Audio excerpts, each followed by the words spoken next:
Cae la tarde y en un rincón de la ciudad, en un pequeño jardín, alguien cuenta una historia, reflexiona en voz baja o conversa, paseándose bajo los árboles. Es hora de volver a casa, bajar la velocidad y darle tiempo al tiempo. Christian Warnken nos abre la verja de su jardín para que respiremos aire puro y oxigenemos el espíritu. En Pauta, aquí comienza Desde el Jardín. Una presentación de Fundación Irarrázaval, desde 1920, al servicio de la educación, humanismo y técnica. Lo esencial de toda exploración será volver al propio jardín y ver las cosas por primera vez, decía el poeta T.S. Eliot. Queridos y queridas radiovidentes que me escuchan en Temuco, Antofagasta, Viña del Mar, Santiago, Valparaíso, los que nos siguen por pauta.cl y también a través de Spotify. Estoy abriendo la verja de madera de mi jardín puntualmente y hoy día estaba recordando una frase o observación que hace el filósofo chileno Jorge Millas, que he citado tantas veces aquí desde el jardín, cuando decía que la democracia es la que mejor se adapta a la existencia humana, porque decía, la democracia es puro riesgo, la existencia humana es riesgo. La democracia o las elecciones a veces tienden a ser rutinarias, la gente las espera. Me imagino que hay cierta estabilidad en algunos países. Antes en Chile era así, uno sabía cuánta gente de izquierda más o menos iba a votar por el candidato de izquierda, cuánta de centro por el centro, cuánto de la derecha por la derecha. Pero lo interesante es cuando la democracia nos sorprende, cuando el rito democrático nos sorprende, cuando irrumpe un flujo de electores como irrumpió en la elección del domingo, inesperado, cuando se llega a cifras de participación récord y empiezan a aparecer unos votantes que estaban guardados en su casa, observando, no comprometidos con los distintos procesos, no habían votado en el plebiscito de entrada, no habían votado en las últimas elecciones presidenciales, no habían votado en la elección de constituyente y de pronto votan. Y votan tan masivamente que producen este resultado que ha tenido en shock al gobierno y a las fuerzas que apoyaron el apruebo, pero también a aquellos que estuvieron por el rechazo. ¿Y quién mejor que para comentar qué significa cuando irrumpe una fuerza electoral silenciosa en un sistema, en un país, que John Mueller? Ustedes saben que John Mueller participa en 2 programas de Pauta, Primera Pauta y Marcando Pauta. Es periodista, vive en Madrid, pero está en Santiago ahora. Ha sido director adjunto del diario El Mundo de España, trabaja en el diario ABC. Participó también en el diario Universal de Caracas, ha escrito varios libros, entre ellos uno, No te equivoques, Trump no es liberal, Dioses. John, muchas gracias por estar aquí conmigo paseando esta tarde en el jardín. Gracias por invitarme a tu jardín, Cristian. Es un placer y es un honor compartir contigo, no solo en Pauta, sino que además aprovechar esta ocasión para agradecerte el papel ciudadano que has jugado para que este referéndum terminara bien. Gracias, yo, por tus palabras. A ver, ¿qué significa que el referéndum terminó bien? ¿Qué decir por qué? ¿Por qué el referéndum terminó bien? El referéndum terminó bien, primero porque el resultado ha sido indiscutible. Hay que estar ciego para no darse cuenta de lo que ha dicho la gente. La gente ha dicho que no a una constitución que, como habéis señalado en vuestros argumentarios y en 1000 ocasiones, dividía al país, eso es lo fundamental, no lo unía, no era una constitución inclusiva, sino que era una constitución separadora. Y luego yo creo que era un texto que técnicamente imperfecto, desde el punto de vista jurídico había auténticas aberraciones, y luego había errores materiales que ya todos conocemos, como por ejemplo que los delincuentes no podían perder la nacionalidad, pero aparte de eso, yo creo que era una constitución tan meticulosa y detallista, pero con tan poco sentido jurídico, que iba a ser un auténtico infierno su desarrollo. ¿Y por qué? Porque hay tal imprecisión en el uso de los términos que cuando tú ves los recursos que se presentan ante las autoridades constitucionales o judiciales a partir de pequeñas interpretaciones o de pequeñas simplemente con la interpretación de un concepto, de pronto puede tener unas consecuencias políticas inesperadas. Además, para lo que era la Constitución, que era definir un sistema político que realmente es un cometido esencial, pues el sistema político que definía era bastante mediocre, puesto que carecía de un desarrollo, de un entramado de frenos y contrapesos que para mí me parece que es fundamental para que una democracia ofrezca garantías. Pareciera que el resultado del plebiscito es una derrota para Boric, pero al mismo tiempo algunos dicen tal vez sea un alivio, en el sentido de que el escenario que se abría una vez que fuera aprobado el texto constitucional era, por decirlo, lo menos pantanoso. De hecho, Jorge Correa Sutil, refiriéndose a eso, decía, cuando hay un pantano es mejor vadearlo que meterse en él. Es decir, íbamos a entrar en un pantano, por un lado, implementar la Constitución, empezar a marcar el territorio chileno con el tema de las autonomías territoriales y al mismo tiempo reformarlo si se cumplía la promesa de los partidos. ¿Tú crees que es verdad esa afirmación de que esto podría ser, aunque él no lo puede decir expresamente, un alivio para el gobierno de Boric y que lo otro lo podía llevar a un camino mucho más complicado en los años que venían? O sea, yo creo que el camino era complicado, pero Boric estaba dispuesto a jugar con él, porque Boric creía que, o sea, el equipo de Boric visualizaba que la constitución de la prueba primero le proporcionaba una posición negociadora desde el punto de vista político ventajosa, porque estaba mucho más cerca del cumplimiento de su programa electoral. Y en segundo lugar, aunque era complicado el desarrollo, porque él no tiene mayoría en el Congreso, era complicado, pero él podía modificar o tratar de adaptar ese texto para que... Yo también pensé lo mismo que Jorge Correa.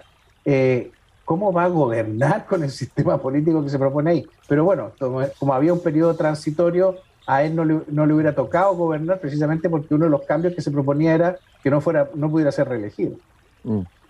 Oye, John, bueno, hablemos de esta fuerza electoral que irrumpe, esta fuerza electoral silencioso que no la habíamos contado, dices tú en tu última o penúltima columna de Pauta. Hugo Herrera, un analista que entrevisté aquí hace un tiempo en un libro sobre octubre, habla del misterioso pueblo. Podríamos hablar del misterioso electorado. Tú dices, no sabemos si odian la constitución de Pinochet, no sabemos si detestan a los partidos políticos, no sabemos qué piensan de los dinosaurios, ni de Elisa Loncón. ¿Quién es este nuevo electorado que irrumpe? ¿Qué sabemos de él? ¿Qué vislumbramos de él, John? Mira, este es un tema que me obsesiona, Cristian, porque tú sabes que, bueno, yo me fui a vivir a España hace 30 años y reconozco que durante la década de los 90 y la primera década del siglo XXI no estuve tan pendiente de Chile como estoy ahora. Ahora estoy muy implicado porque tengo un programa en Pauta, trabajo en Pauta y porque participo de la vida política chilena de alguna manera. Pero en ese momento no. Cuando me enteré de que en Chile se había dado el fenómeno de que la masa de personas que no se habían inscrito empezaba a acercarse peligrosamente a la masa de personas inscritas que seguían vivas, me pareció alarmante que Chile tuviera ciudadanos de primera y de segunda. O sea, ciudadanos de primera inscritos que votaban y que decidían sobre el destino del país, y un montón de ciudadanos de segunda clase que no estaban interesados en participar políticamente, no se habían inscrito, no votaban y por lo tanto pues no decidían sobre el país. Esto se solucionó con ese pacto que se produjo en 2012, donde se acordó que la inscripción sería automática y el voto no sería obligatorio, o sea, el voto sería voluntario. La izquierda, el centroizquierda, quería inscripción obligatoria y voto obligatorio. O inscripción automática y voto obligatorio, que era una alternativa. Pero la derecha consideró en ese momento, sus negociadores fundamentalmente, yo creo que eran Andrea Lamán y Cristian Larroulet, consideraron que de esa manera la derecha jamás ganaría. Pensaron temerosamente que la derecha jamás sería capaz de conquistar al electorado más pobre del país, por ejemplo. Y entonces, a partir de 2017, yo me empecé a dar cuenta que en 9 de las 10 localidades más pobres del país ganaba la derecha. Lo cual significaba que entre el electorado más pobre, y este es el cambio sociológico más brutal que hemos tenido en los últimos años, las rentas más bajas son mucho más receptivas a las ideas de la derecha que las rentas más altas. La gente educada es mucho más partidaria de las ideas de izquierda que la gente menos educada. Esta enorme brecha que se está abriendo, porque efectivamente la gente de izquierda viene de los grupos más privilegiados de la sociedad, los que han ido a la universidad, los que tienen dinero para viajar, etcétera. Ahí es donde está hoy lo que se llama el progresismo. Bueno, y la gente, en cambio, la derecha las ideas de derecha están llegando precisamente a sectores más pobres. A mí me parecía que la derecha estaba siendo miope al no advertir esto, y no necesariamente la derecha, se estaba perdiendo todo un universo de personas de las que no sabíamos nada. Y mi intuición era que esas personas pueden ser algunas de las que no se inscribieron y que automáticamente pasaron a estar inscritas, pueden ser personas que, habiendo voto voluntario, no participaron, o sea, siguieron sin participar, y que se han visto sorprendidas y obligadas a participar por el voto obligatorio en este referendo. Y mi impresión era que eran personas que no atienden a la política, que más bien que toman distancia de la política, la miran con desconfianza, no le creen a los políticos, pueden ser personas de baja renta, son personas de quizás una educación media, pero no universitaria, y pueden ser personas que mayoritariamente iban a apostar por el rechazo porque es gente que detesta o ve lejana la política. Y sobre todo recela del conflicto. Piensa que los que vienen con la política les van a engañar. Y segundo, no les gusta el conflicto. La chimuchina, el escándalo, la pelotera, la pelea en el Congreso, eso lo detesta. Bueno, esa es mi caracterización de cómo es esa gente. Veo una caracterización a priori, porque la verdad es que conocemos muy poco, Cristian, de cómo son esos casi 4,5 millones, 4.600.000 personas, se calcula que se han visto obligadas a participar por primera vez, si no por primera vez consciente, porque a lo mejor han participado en alguna otra votación, pero por primera vez se han visto compelidas por la obligación legal a participar. Y yo creo que parte del resultado, o sea, como a esas personas no les hemos prestado atención, como los políticos, ayer alguien me decía, pero ¿cómo que 9 de cada 10 localidades más pobres votan a la derecha? Es que hace 20 años que un político de izquierda no aparece por ahí. La verdad es que sabemos poco de ellos y ahora el gran desafío va a ser adivinar, descubrir, hacer estudios sociológicos y demoscópicos de cómo son esas personas.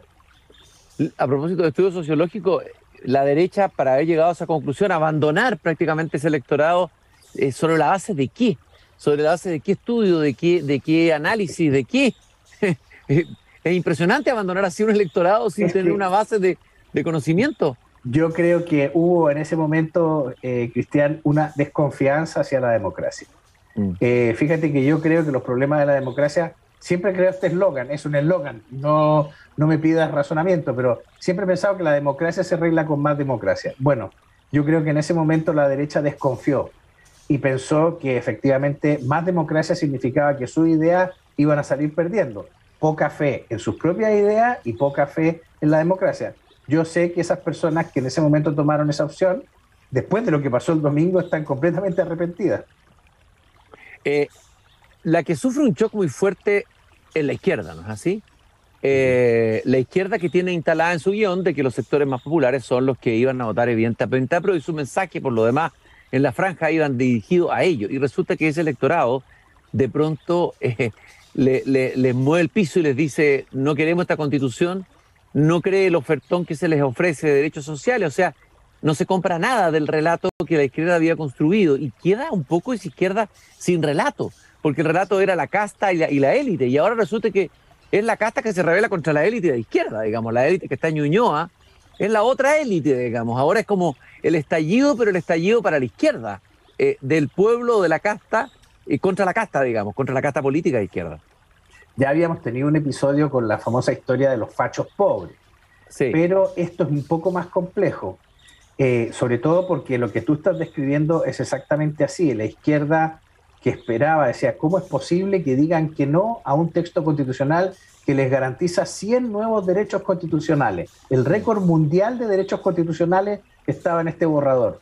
¿Y cómo la gente puede decir que no? Y entonces están estas reacciones enloquecidas, como decir que la gente es tonta, que la gente no entendió, que la gente no supo leer, que el texto es maravilloso, pero la gente es necia, porque la comprensión de lectura del chileno medio es muy baja, en fin, mil excusas absurdas. La quizás más articulada de todas es la de las fake news.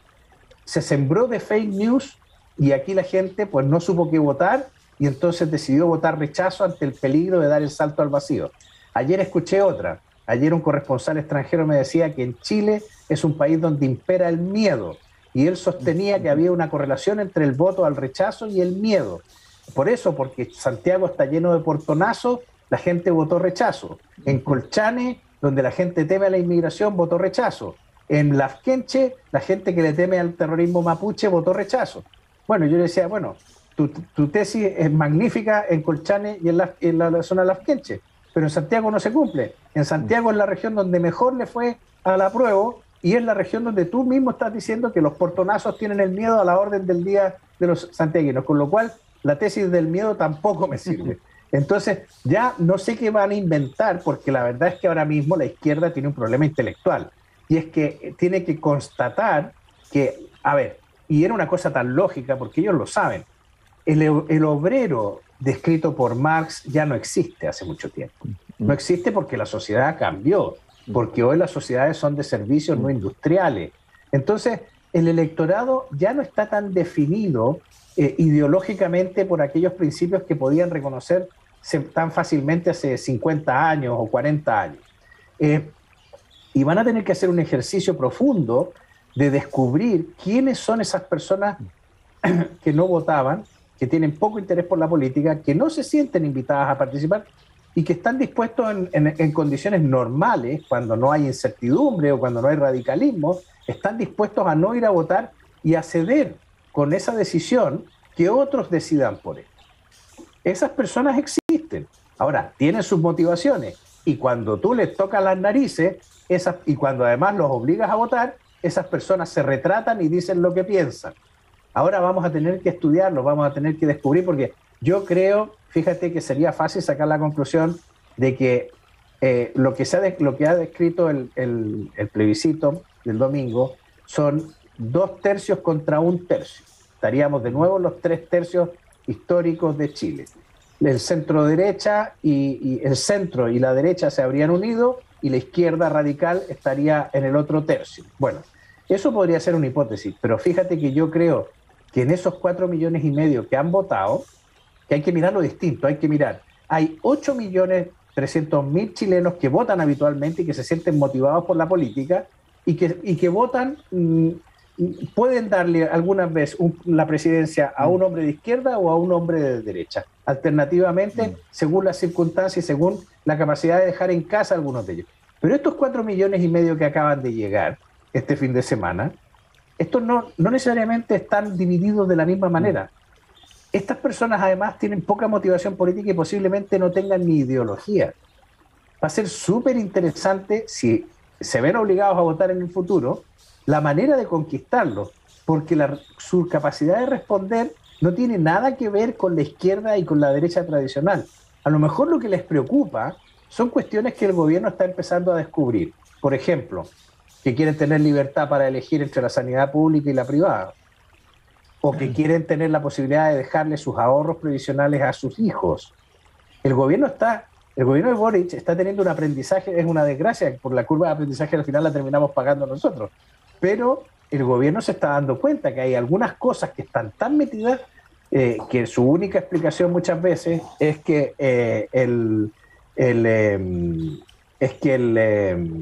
aquí la fake news, las mentiras se han apoderado de la población.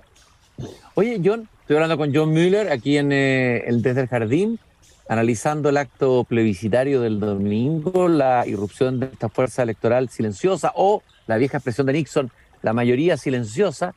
A ver, pero ¿quién puede llegar mejor desde su historia y desde sus ideas a este nuevo electorado? ¿La izquierda o la derecha? La izquierda tiene problemas para llegar a ese electorado. Tendría que realmente reconvertirse, reconstruir un relato distinto, reconocer que este sujeto ya no es el sujeto popular ideal que que ha creado en su imaginario. Tiene que hacer un trabajo bastante grande la izquierda. Pareciera que la derecha pudiera llegar mejor a ese electorado apolítico, ¿o no? A ver, yo no, la verdad es que creo que el trabajo lo van a tener que hacer los dos. Pero es verdad, por una sencilla razón. Los sociólogos dicen que los intereses de este grupo pertenecen a la sociedad materialista, no postmaterialista. Digamos que la izquierda está instalada, incluso podemos decir, por su origen universitario, por las rentas que tienen. Si tú miras el retrato sociológico de la izquierda moderna, ya no es una base obrera, ya no estamos hablando de... Y luego sus preocupaciones son fundamentalmente postmaterialistas. Es el medio ambiente, son las libertades sexuales, son las libertades, es el género. Y yo creo que este grupo, poco motivado para participar en política, tiene algunas de esas preocupaciones, pero básicamente sus preocupaciones son materiales. Sus preocupaciones son lo que diríamos cómo parar la olla, cómo pagar mis cuentas, cómo no endeudarme, cómo pagar el colegio de mis hijos, cómo pagar mi salud. O sea, y fíjate que yo creo que en la coalición de gobierno han tomado nota de esto y el discurso hoy están tan entusiasmados con seguir con la discusión constitucional como yo en ponerme a chupar un clavo ahora mismo. O sea, el discurso está girando a decir, vamos a centrarnos en lo que les preocupa a la gente en vez de estar discutiendo sobre los principios constitucionales. Dejemos los principios constitucionales que los discutan los expertos y vamos a centrarnos en la reforma previsional, la reforma de la salud, que es lo que realmente le preocupa a la gente. ¿Y qué crees tú que, a ver, porque el estado de ánimo de la población está cansada, está estresada de varios procesos electorales sucesivos, venimos saliendo de pandemia, crisis social, o sea, hay un hastío, un cansancio, más los temas de la cotidianeidad que tú has colocado, violencia, delincuencia, situación económica complicada, difícil. ¿Conviene hacer un proceso constitucional en medio de este cansancio que arrastra ya, este hastío, diría yo, de una parte importante de la población? ¿No será más prudente demorar un poco ese proceso, no hacerlo ahora? ¿Cómo lo ves tú? ¿Cómo es la línea del tiempo? Por ser coherente con lo que he dicho en un artículo hace ya un par de semanas, yo dije, mire, no nos obsesionemos con cerrar el proceso, la discusión constitucional. Convirtamos la reforma de la Constitución en una parte de nuestra cotidianeidad. Uh-huh. Y démonos un tiempo para terminar una Constitución que nos guste a todos, que nos convoque a todos, aunque tengamos que tardar 10 años en ello. Uh-huh. Y ese camino gradualista, reformista, me parece válido incluso hacerlo con una nueva Constitución que sustituya a la que tenemos. ¿Y por qué te digo esto? Bueno, yo entiendo que los políticos quieran tener una Constitución en 6 meses, pero yo creo que eso es una invitación a volver a equivocarnos. Yo preferiría que tuviéramos una comisión permanente de reforma de la Constitución en el Congreso, en el Senado, alojada en alguna institución, o crear una institución autónoma, o lo que sea que sea un centro de estudio o de discusión de la nueva Constitución. Proyecto nueva Constitución, fecha de término dentro de 10 años, pero requisito que esa Constitución nos convoque a todos. Que la hacemos en 5 años, perfecto. Que la hacemos en 3, perfecto, pero que nos convoque a todos. Que no pueda ser una Constitución que sustituya, que tenga un peor consenso que la que ya tenemos, que mira que era difícil que tuviéramos un consenso. Ahora hemos descubierto que sí teníamos un poco de consenso en torno a esta Constitución. ¿Y por qué? Porque yo creo que la Constitución del 80 efectivamente está muerta, Cristian. Está muerta, y no solo está muerta, es que la mató Jimena Rincón. Uh-huh. La mató Jimena Rincón cuando propuso la reforma de los quórums, porque desde ese momento la Constitución que tenemos ahora es simplemente un puente de plata que nos permite afirmarnos para cruzar el río y llegar a la nueva Constitución. Pero no es un documento sólido, es una Constitución que la misma derecha destruyó. Cuando Sebastián Piñera fue incapaz de defender sus prerrogativas presidenciales frente al legislativo, yo creo que ya se destruyó una parte importante del respeto a la Constitución. El año de la pandemia se hicieron más de 20 reformas constitucionales importantes, entre otras el retiro de los fondos previsionales. Entonces, la Constitución del 80, para mí, políticamente está muerta, además de que describe un sistema político con unos equilibrios inexistentes. La gente sigue hablando del hiperpresidencialismo y los presidentes son una de las cosas más inútiles que tenemos en Chile porque precisamente carecen de poder cuando no tienen el control del Congreso. Entonces, yo sí creo que tenemos que ir a una nueva Constitución, pero sin prisa. Di una cosa, John, ¿cómo fue percibido en España el resultado de este plebiscito? Cuando uno leía los periódicos europeos, en muchos, claro, hay una visión incluso idílica de que aquí estábamos llegando casi a conquistar una Arcadia, que era un ejemplo esta convención, por los temas que incluía, por el progresismo. O sea, la élite progresista estaba en estado de dicha, de éxtasis, aparte de Maduro y otros, y Evo Morales, eso dejémoslo al lado. Pero me llama la atención, me he leído diarios franceses, revistas, incluso me han hecho algunas entrevistas y me llama la atención las preguntas que me hacen los periodistas sorprendidos, en estado casi de shock por lo que ha pasado acá. ¿Cómo recibió la prensa europea, española, el resultado de este plebiscito? ¿Cómo lo leyó? Bueno, efectivamente, como tú dices, esto ha sido un shock, pero sobre todo la izquierda había extendido la idea de que la Constitución chilena era la Constitución 3.0, la Constitución que iba a abrir el camino a los derechos del medio ambiente, una Constitución paritaria hecha en democracia, pero que además contenía auténticos artículos revolucionarios desde el punto de vista constitucional. Bueno, simplemente es que no se la han leído. La gente que sí se la ha leído, por ejemplo, el Economist, se llevaron las manos a la cabeza al ver el contenido de la Constitución, al ver la falta de juridicidad de los conceptos que se usaban en el texto constitucional. El texto constitucional estaba escrito y no quiero menospreciarnos a los que somos de letra, pero por poetas. Oye, pero a veces van los poetas por el exceso de adjetivos. Pero absolutamente. No escucharon a Huidobro que dijo el adjetivo cuando da vida mata, ese no lo escucharon, ¿no? Cuando no da vida mata, exactamente.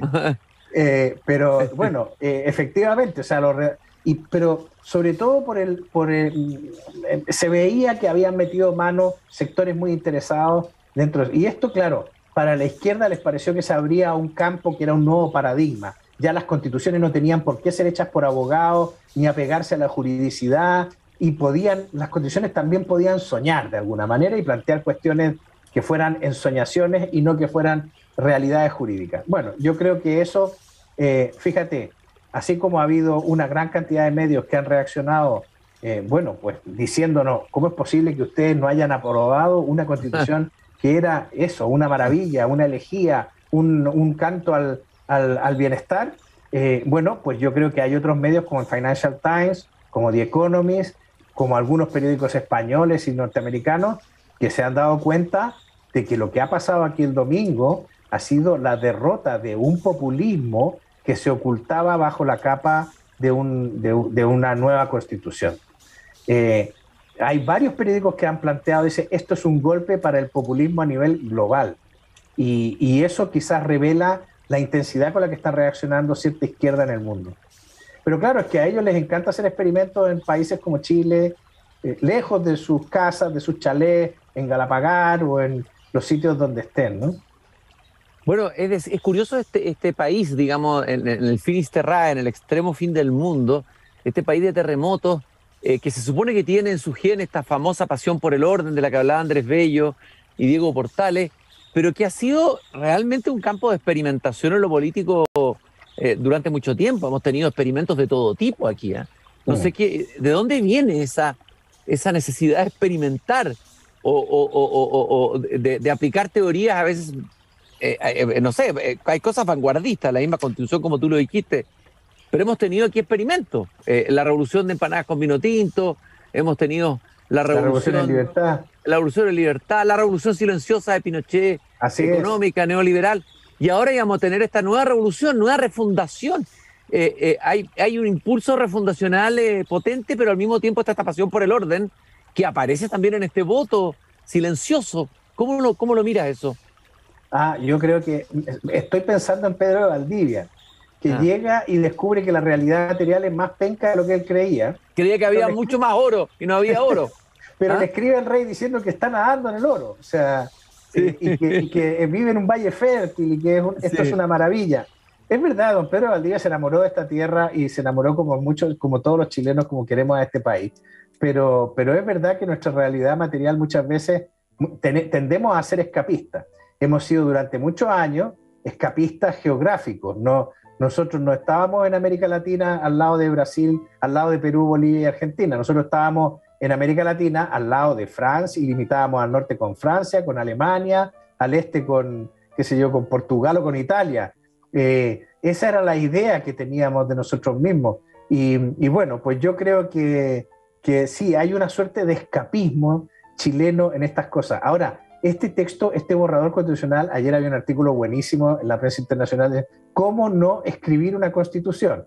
Y el caso, la convención chilena va a pasar en eso a ser una cosa prototípica. O sea, cuando uno habla de constituciones idealistas, se habla de la constitución de 1802 en Cádiz, que establecía que a partir de su aprobación los españoles serían buenos y benéficos y patriotas. Pero también tenemos una constitución en Chile que era tremendamente detallista, la moralista de Gaña, que se metía hasta en el dormitorio de las personas.